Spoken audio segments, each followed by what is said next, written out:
Okay. So let's just finish this as well. It's very easy. We have a section on scientific explanations.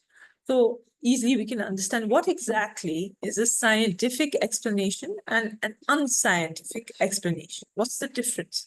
Because there can be different types of explanations.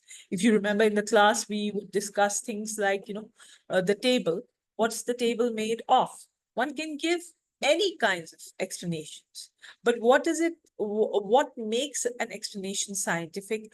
What makes it unscientific? Or maybe using another methods. It's basically the method that determines whether the explanation is scientific or it's unscientific. So to the same thing, if we're explaining a phenomenon, somebody can say that X happens because of Y, because of a certain scientific law. That would be a scientific explanation. Or somebody would say X happens because of Y, because, because let's say God caused it. God is the cause behind X. So ये एक explanation तो है, मगर contemporary science जो अभी की science है उसमें ये नहीं accept किया जाएगा as a scientific explanation. It will be called an unscientific explanation only in the contemporary scientific world. So what makes that unscientific? What are the rules that they've devised to make a thing scientific and others unscientific? That's what we'll study.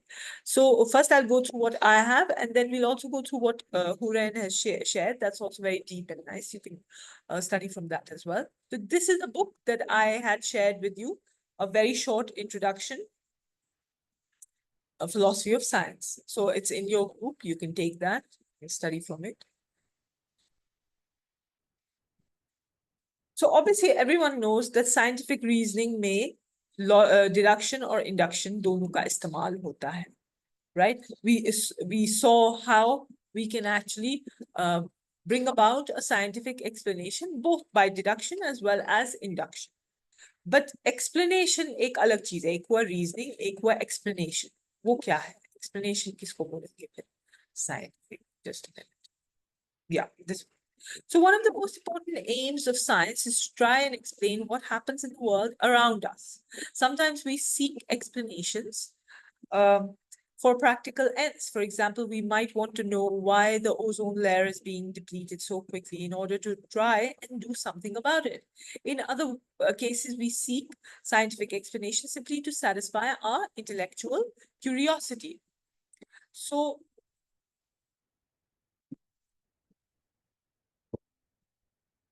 historically, the pursuit of scientific explanation has been motivated by both goals, either solution-oriented, we want to find a solution, or we want to just satisfy our curiosity. So that's why we seek scientific explanations. So modern science is successful in its aim of supplying explanations. For example, chemists can explain why sodium turns yellow when it burns.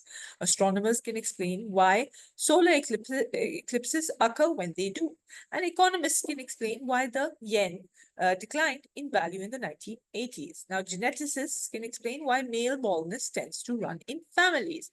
So all of these are scientific explanations. And as you can see, a scientific explanation can also be used in other fields, not only in the field of physical science, but even in economics, even in sociology, you can use scientific explanations. What exactly is a scientific explanation? What exactly does it mean to say that a phenomenon can be explained by science? This is a question that has exercised philosophers since Aristotle.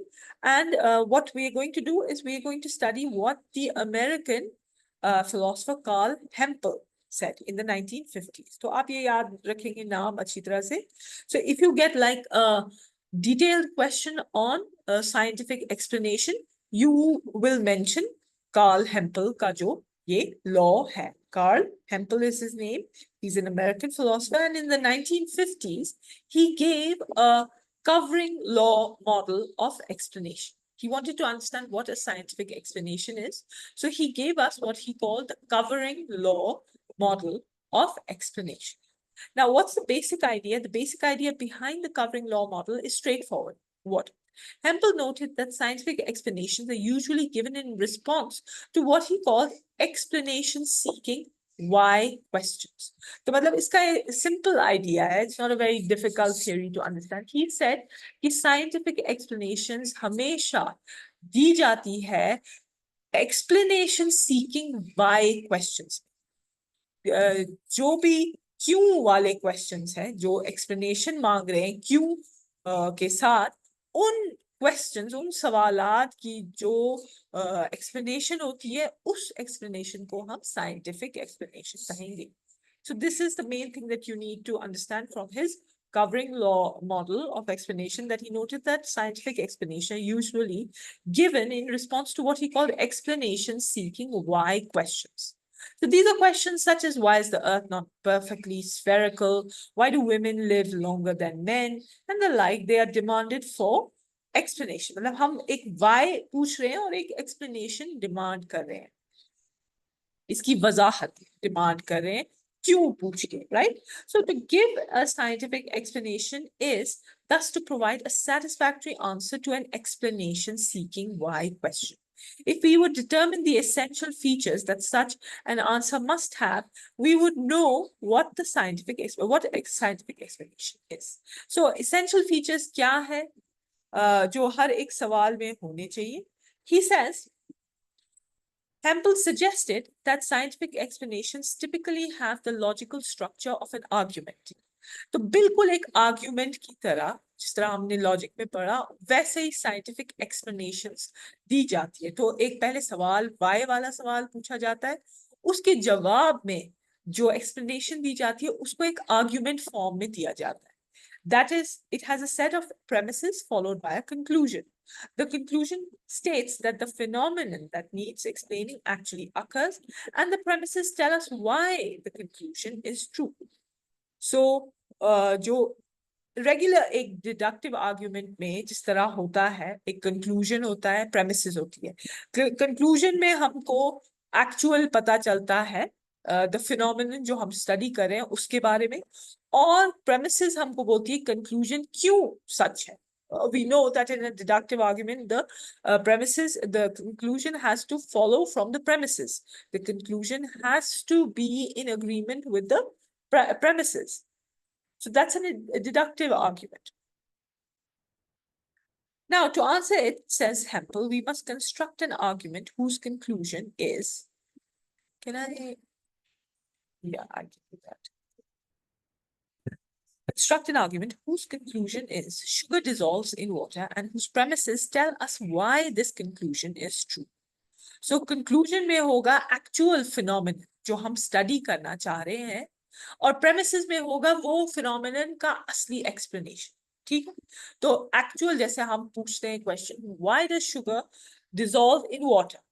According to Hempel, ये एक argument form में आएगा. Scientific explanation होगी ऐसी इसकी कि जो actual phenomenon, जो actual हमने सवाल पूछा है, वो phenomenon जो है वो conclusion में आएगा. Therefore, sugar dissolves in water. ये हुआ आपका conclusion.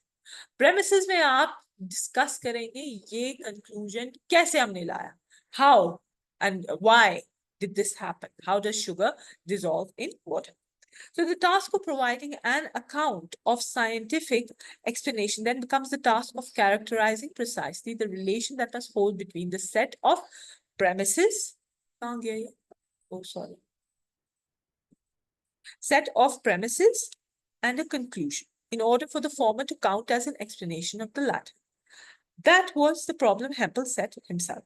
Basically, he's saying that task of providing a scientific explanation would be then to create an argument with premises and a conclusion. And the premises have to basically lead to the conclusion, or the conclusion has to follow from the premises. This was Hempel's argument. So it is in the form of an argument. He says an explanation. Question जो है explanation किसके जवाब में दी जा रही है वो आप याद रखेंगे. It's a why, an explanation question, why question seeking an explanation. उसके जवाब में एक साइंटिफिक एक्सप्लेनेशन दी जाती है। मगर उस साइंटिफिक एक्सप्लेनेशन का फॉर्म क्या होता है? फॉर्म होता है एक आर्ग्यूमेंट का फॉर्म, सिंपल, जिसमें प्रेमिसेस और कंक्लूजन होते हैं। Perfect. So Hempel's answer to the problem was threefold. Firstly, the premises should entail the conclusion, that is, the argument should be a deductive one. ये हमने पहले पढ़ा है कि ये the premises should then lead to the conclusion. Secondly, the premises should all be true. ऐसा नहीं है वो गलत होना चाहिए, तो हमारी explanation भी गलत हो जाएगी. Thirdly, the premises should consist of at least one general law. अब ये important है, general law important है क्योंकि इसी से इसका जो नाम है ये covering law, that's how we get that. So he says इसमें कोई law होना चाहिए, law of nature he means, क्योंकि scientific explanation हमको चाहिए जो premises में एक हम law use करेंगे जिसकी वजह से हमको फिर अपनी explanation मिलेगी. General laws are things such as all metals conduct electricity. So this is a general law. It's a law of nature. चाहे कोई भी metal हो, usually they conduct electricity, mostly. A body's acceleration varies inversely with its mass. So we've done this, if you remember, in school. Force equals mass into acceleration. So these are laws of nature. All plants contain chlorophyll. So this is a law of nature. We've seen it again and again. Plants में ये जो चीज है chlorophyll जरूर होती है. So what Hempel is trying to say is that हमारा जो ये argument हम बनाएंगे, the argument will be in a form of the explanation will be in the form of an argument, and it will have premises and conclusion. The premises should have a law of nature in them. And the premises should entail, or the premises should lead to the conclusion. ये चीजें आपको याद रखनी. If you are going to go if you are really writing a detailed essay on scientific explanation, आप पहले Hempel का अच्छी तरह से ये लिख लेंगे. जितना भी आता है, बाकी भी चीजें आप लिख सकते हैं. Obviously, there's so much that one can write in this. So अब क्या है? इसने ये law बोला है. तो ये वाली स्कीम आप याद रखें. अच्छा, let's go through this example and make it clear. To illustrate, suppose I'm trying to explain why the plant on my desk has died. I might offer the following explanation. Owing to the poor light in my study, no sunlight has been reaching the plant, but sunlight is necessary for a plant to photosynthesize. And without photosynthesis, a plant cannot make carbohydrates it needs to survive. And so it'll die. Therefore, my plant died. तो एक explanation हमने demand की, भाई जो ये मैंने पौधा अपने टेबल पे रखा था ये क्यों मर गया. तो हम इसमें क्या बोलेंगे, एक इसकी एक्सप्लेनेशन देंगे, भाई यहाँ लाइट नहीं है मेरे कमरे में, इस पे सनलाइट नहीं गिरी. और फिर हम लॉ बोलेंगे. लॉ क्या है कि सनलाइट, ये प्लांट्स को सनलाइट बहुत ज्यादा जरूरी है क्योंकि इन्हें फोटोसिंथेसिस करना होता है. उसी से ये सर्वाइव करते हैं, उसी से ये कार्बोहाइड्रेट्स बनाते हैं, उसी से सर्वाइव करते हैं.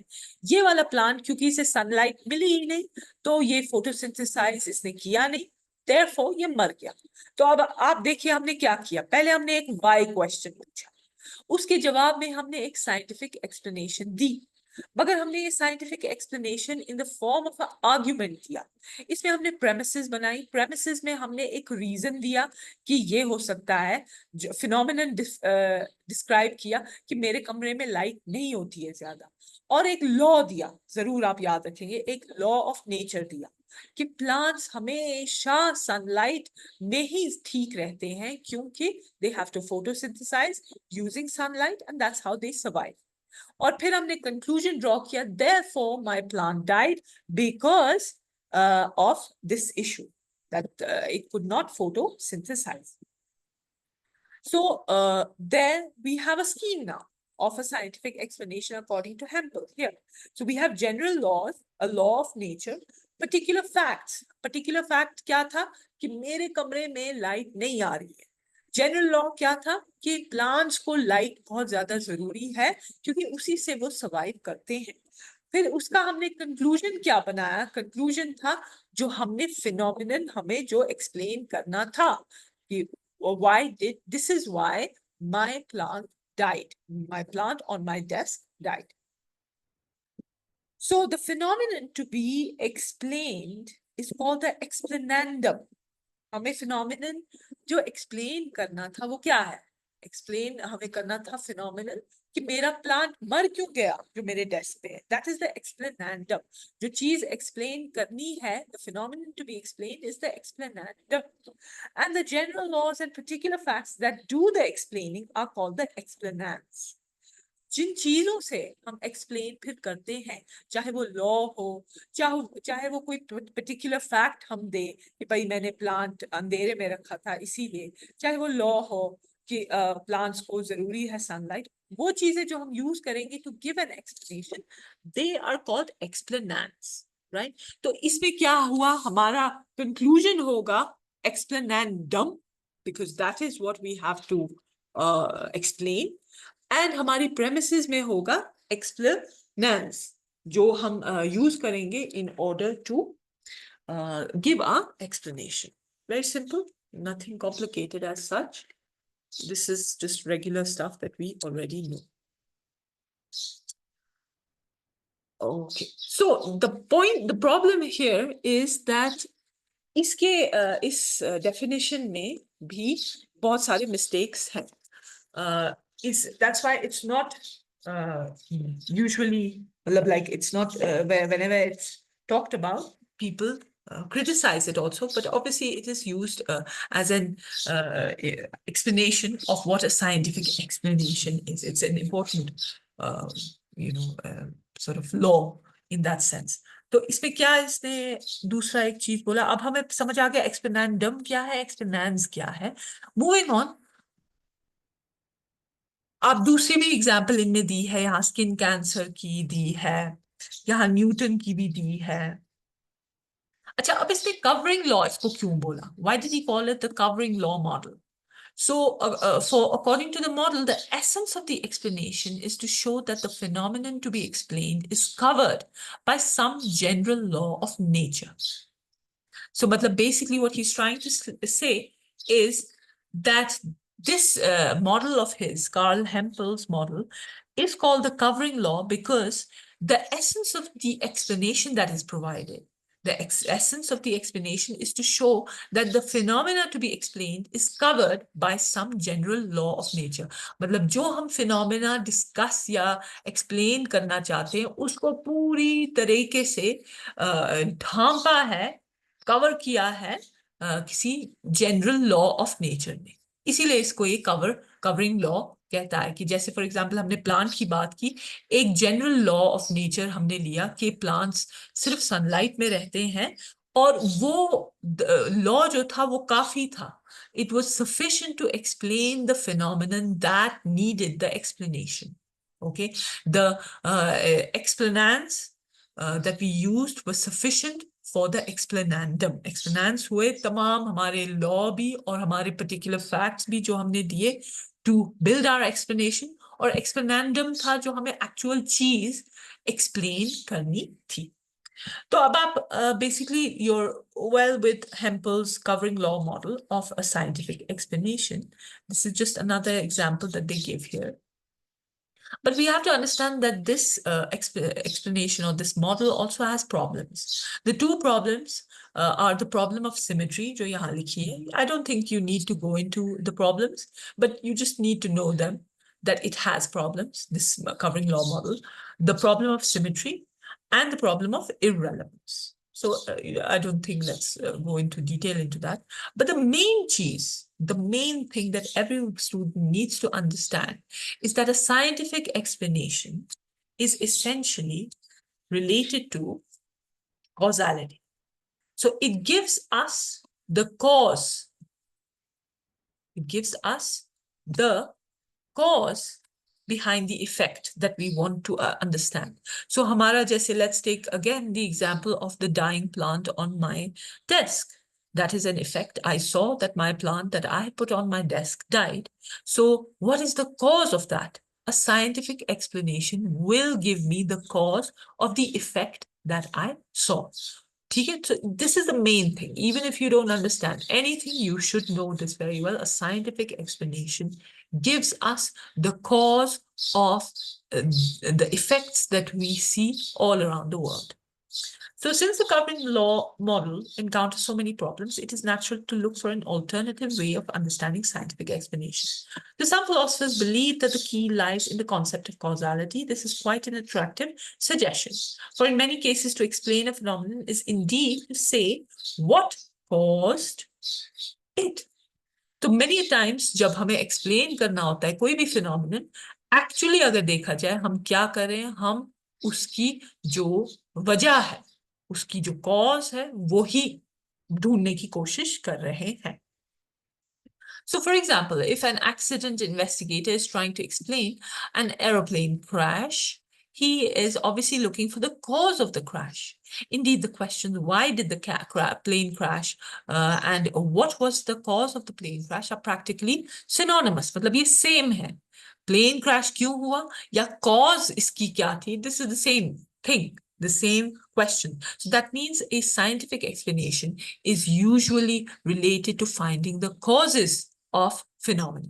Similarly, if an ecologist is trying to explain why there is less biodiversity in tropical rainforest than there used to be, he is clearly looking for the cause of the reduction in biodiversity. तो जब भी कोई भी एक why question पूछेगा, which is a scientific question, they are usually looking for the cause. So that's why scientific explanations are intricately related to causality. This idea of the relation between the cause and effect is called causality or causation. Now, impressed by this link, a number of philosophers have abandoned the covering law account of explanation in favor of causality-based accounts. To many philosophers, they say Carl Hempel was wrong. He has some problems in his covering law model.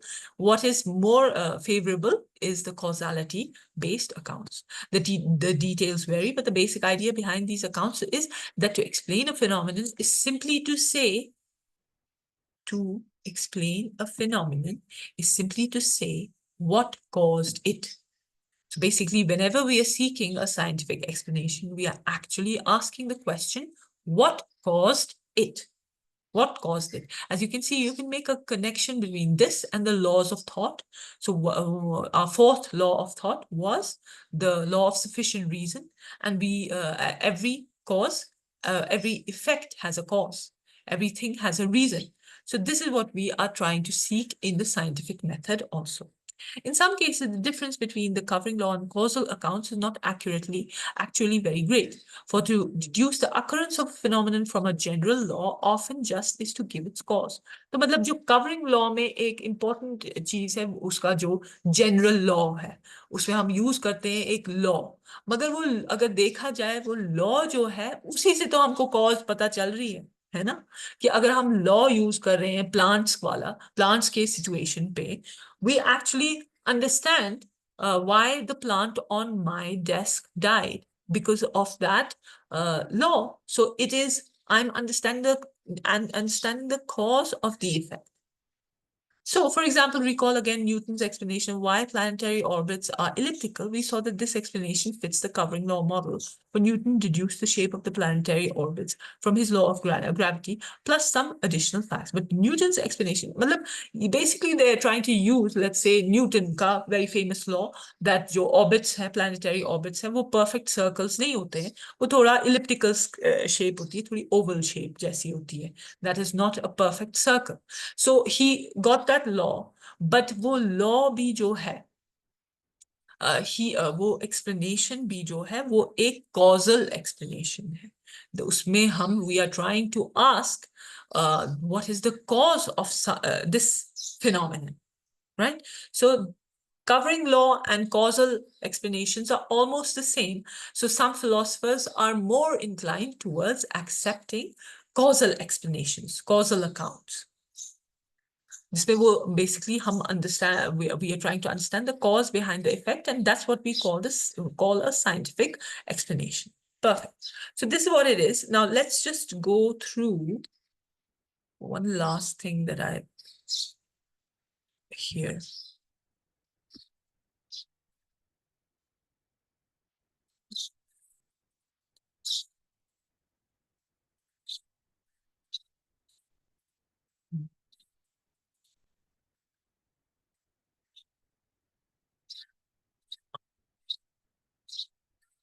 Yeah, so it's good if you go through this entire this thing, what do you call it, the section on explanation and causality. I've shared with you the book.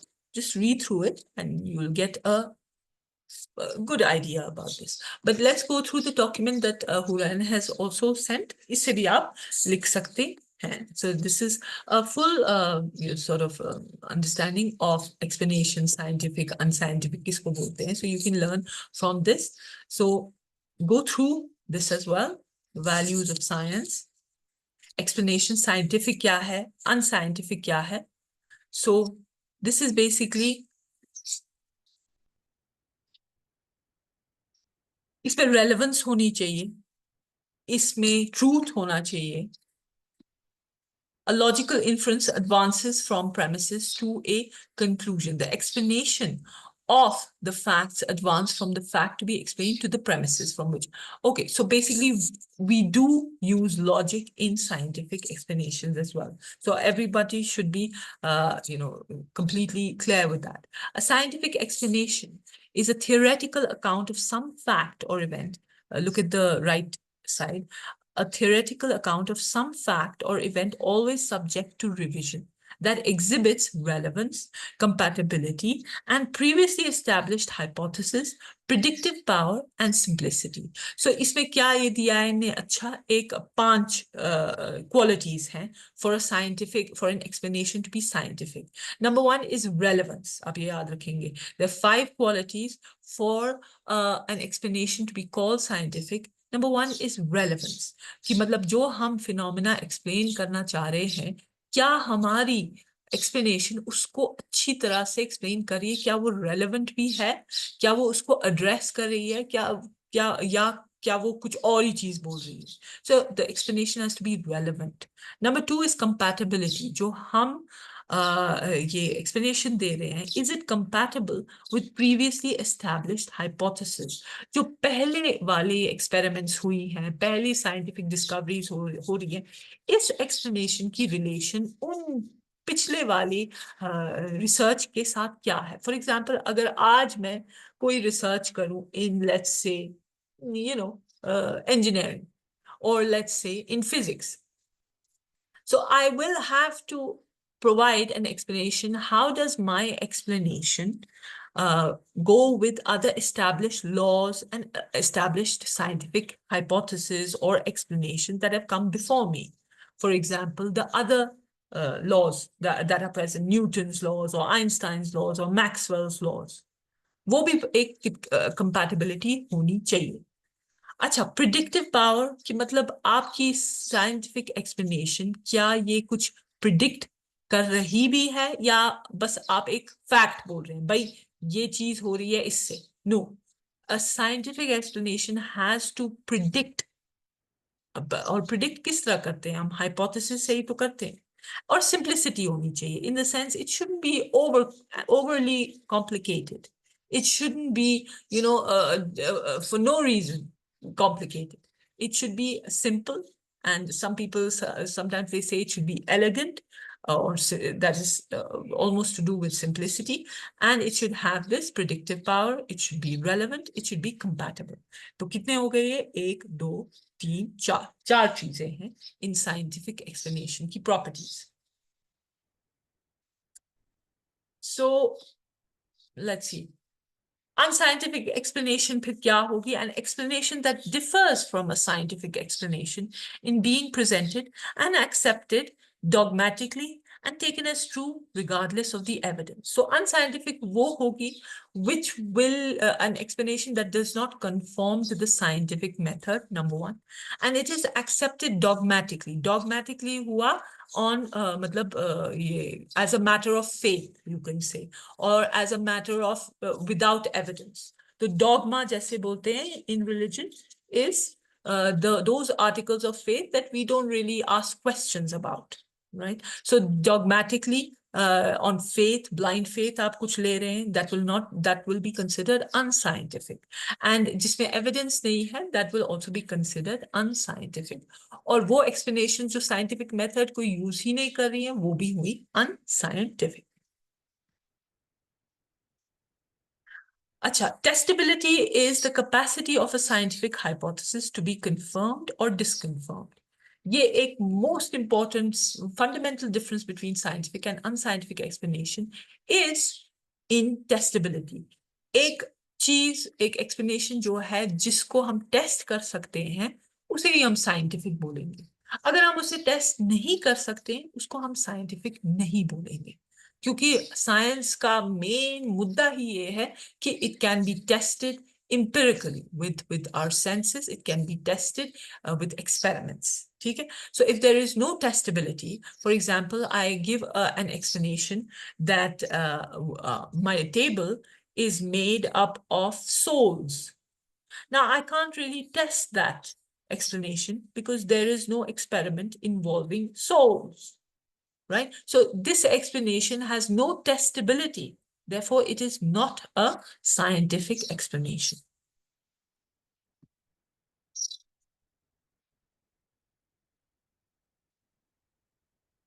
Now, even an unscientific explanation has some evidence in its favor, namely the very fact that it helped to explain the unscientific theory that planets are inhabited by intelligences that cause them to move in their observed orbits can claim as evidence. तो मतलब ऐसा नहीं है कि unscientific explanations में evidence नहीं होता है.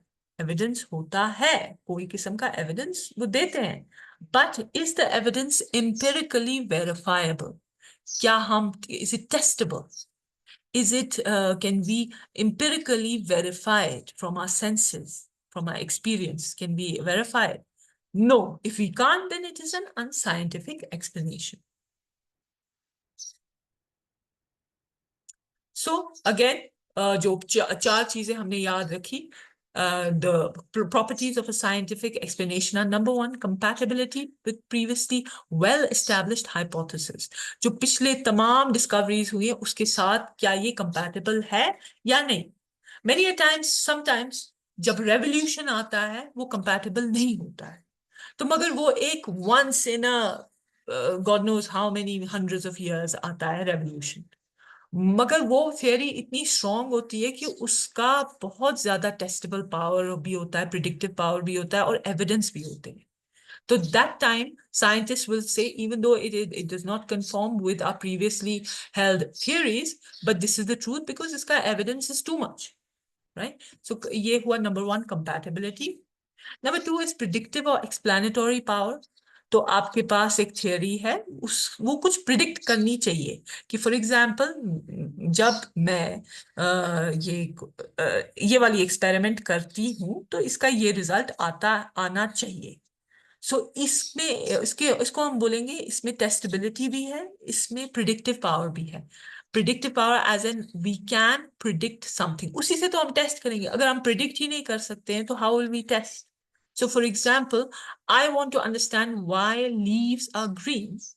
So my theory that leaves have chlorophyll has predictive power because I am saying, I will say, let's say, if I find carbon and hydrogen or water in the leaf, that means इसमें ये chlorophyll है और chlorophyll की वजह से ये green है. तो मैंने प्रिडिक्शन दी है, अगर देखो भाई कार्बन मिलेगा और पानी मिलेगा पत्ते में, तो उसी से हमको पता चलेगा इसमें क्लोरोफिल है और मेरी थियरी प्रूव हो जाएगी कि भाई इसमें क्लोरोफिल की वजह से ये ग्रीन है. तो मैंने प्रिडिक्शन की है कुछ. तमाम scientific theories are based on predictions. Like big scientist or small scientist, doesn't matter what kind of scientist you are, you have to give an prediction as in इसमें ये होगा. जब आप हाइपोथेसिस बनाएंगे उसमें आप प्रिडिक्ट करेंगे कि this is the phenomenon that should occur, तभी हमारा हाइपोथेसिस करेक्ट है. अगर आप प्रिडिक्टिव पावर आपके पास है ही नहीं और एक्सप्लेनेटरी पावर भी है ही नहीं, आप एक्सप्लेन फिनोमेनन को नहीं कर रहे हो, तो it is not a scientific explanation. Okay, good. तो यहाँ क्या लिखा है ये थोड़ा सा, a criterion for evaluating scientific hypothesis, the range of facts deducible from a testable hypothesis. So यही आप बोलेंगे, this thing has to, scientific theory has to have predictive and explanatory power. So for that, there has to be hypothesis building, there has to be experiment जिससे हम वो prediction देखेंगे सही भी है या नहीं, और hypothesis जिससे हम बोलेंगे prediction है क्या भाई, है ना. Simplicity honi chahiye in the scientific theory. It shouldn't be overly complicated. So many philosophers before the earlier philosophers, they would say the simpler a theory, the better. So the least number of जो है इसमें variables, the better. The simpler it is, the truer it is. अब ये किस तरह इन्हें किया है, क्योंकि तमाम जो successful scientific theories है वो actually काफी simple है. Obviously जब उसको explain करते हैं तो it is difficult, but actually it's very simple. कि why do things fall to the ground? Because of gravity. So this is a very simple explanation. But obviously when you go into understanding gravity, it is quite difficult, but the explanation is so simple that it's because of gravity. And it is a causal explanation. Everyone should be clear about that. We have understood the cause of why things fall to the ground. So scientific explanations are every time causal explanations. हो गया ये. So simplicity है, compatibility है, predictive power है, और relevance है. ये properties of a scientific ये explanation है. ठीक है, ये 4 properties जो हमने यहाँ पढ़ी. इधर थी टेस्टेबिलिटी, वही टेस्टेबिलिटी हुआ, प्रिडिक्टिव पावर. ये 4 प्रॉपर्टीज आपकी. Relevance, scientific explanation has to be relevant, it has to be compatible with previously established hypothesis and theories, it has to have a predictive power और टेस्टेबिलिटी और explanatory power, और number 4 it has to be simple. ये 4 properties होनी चाहिए, तभी हम बोलेंगे एक एक्सप्लेनेशन साइंटिफिक है. अगर ये 4 प्रॉपर्टीज नहीं है तो we will consider it to be an unscientific explanation. Magar in truth, scientific explanations are causality explanations or why questions की explanations. तो कार्ल हेम्पल भी याद रखेंगे आप, causality भी याद रखेंगे, और जो ये 4 factors हैं वो भी याद रखेंगे. ठीक है.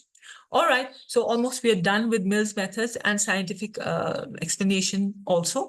So maybe inshallah if I get time I will also go through the paper that you've sent. अगर किसी और के पास कोई और previous year's question paper है तो they should share it, because mostly a paper is set पिछले सालों के questions देखकर ही. So almost is the same thing that is recycled every year. So if anyone has previous year's question papers, more of them, please share and you can prepare for them. All right, take care. All the best for your exam. Take care.